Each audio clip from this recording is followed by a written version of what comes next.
Un valor fuera de rango siempre nos está indicando que hay alguna alteración, que hay algo que es patológico, que hay que enfocarse en eso sí o sí. Pues no siempre es así. Vamos a ver hoy el caso de una niña de 2 años, totalmente sana, solamente que tiene un proceso gripal, pero te va a sorprender un valor que está muy por debajo de su rango. Sin embargo, en este caso es normal.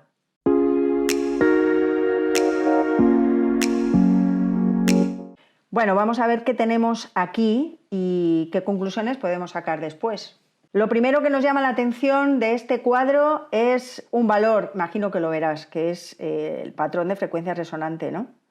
Tenemos un 52, sabemos que los valores de normalidad están entre 1000 y 15000, luego este valor es el que más sobresale de los demás. Aparentemente los valores principales, que son voltaje, amperaje, resistencia, hidratación, oxigenación, que las tenemos al principio, pues parece que están más o menos dentro de rango, pero hay algo también que me llama la atención y es pues que tenemos un amperaje un poco más alto que el voltaje. ¿Veis? Son como 20 puntos, que es bastante. No solamente tenemos que buscar que los valores estén en rango, porque eso es lo que vemos en los manuales. Realmente tiene que haber cierta coherencia. A veces el valor que está en rango es el que está distorsionado, porque justamente esa diferencia que hay entre uno y otro, en este caso voltaje y amperaje, nos dan muchas pistas de lo que está ocurriendo ahí. Otro punto interesante en este cuadro es el índice de velocidad de reactancia, que lo tenemos en 51. Bueno, ya sabes que aquí lo que estamos viendo es la capacidad que tiene el sistema inmunológico de reaccionar, ¿no?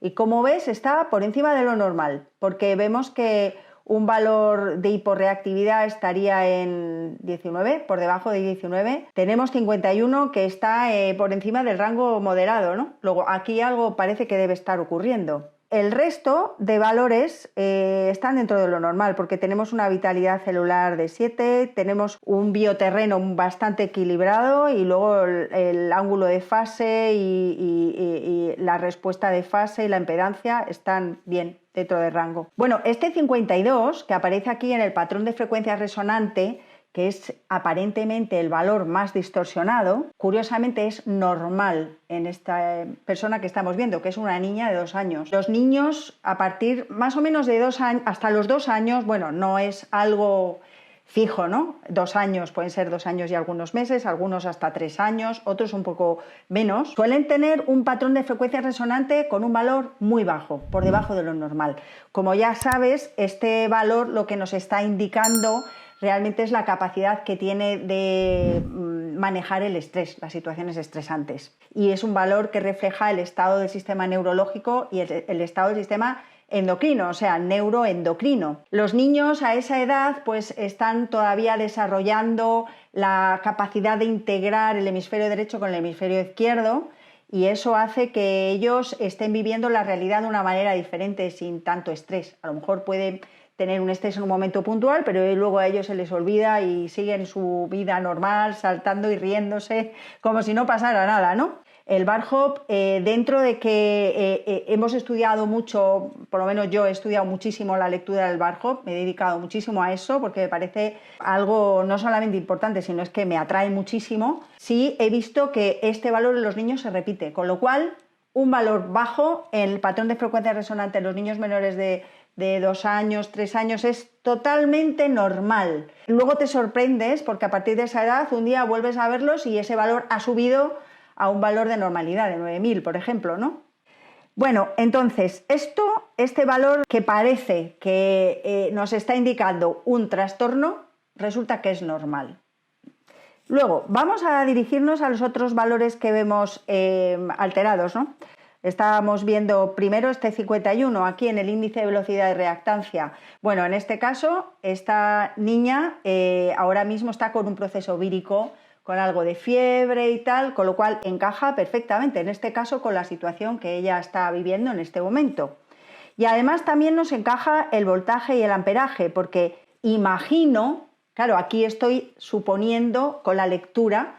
Sí, al principio siempre cuando hacemos la lectura tenemos que tener una actitud muy abierta y olvidar, ¿no?, lo que le está ocurriendo a la persona, los síntomas, ver aquellos que se salen de rango, buscar las incoherencias y las coherencias que puede haber entre unos y otros y después ya le damos el colorido de la situación que está viviendo esa persona. Imagino que se le ha dado pues algún antipirético o algún producto para bajar la fiebre, con lo cual esto me encaja con un voltaje que está más bajo.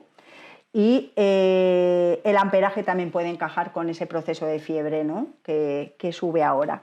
Ahora uniríamos este análisis, que hemos hecho un análisis muy sencillo, junto a la lectura de la matriz, y de ahí pues podríamos movernos para ver si podemos ampliar un poquito esta información. Por ejemplo, vamos a irnos a Sarcoides original. A mí es una pantalla que me suele gustar porque me aporta mucha información. Por lo menos en algunos casos, ¿no? Porque claro, ya sabes que a veces no es como tú esperas y el campo de la persona te está hablando desde un área que no es el área racional, que tú piensas que va a encajar con la situación. En este caso, fíjate que tenemos aquí, por ejemplo, el valor del estómago en endocrino, pues muy bajo, en 47 también tenemos páncreas, otra vez estómago, con lo cual puede ser que este proceso que esta niña está teniendo en este momento pueda tocar el aparato digestivo.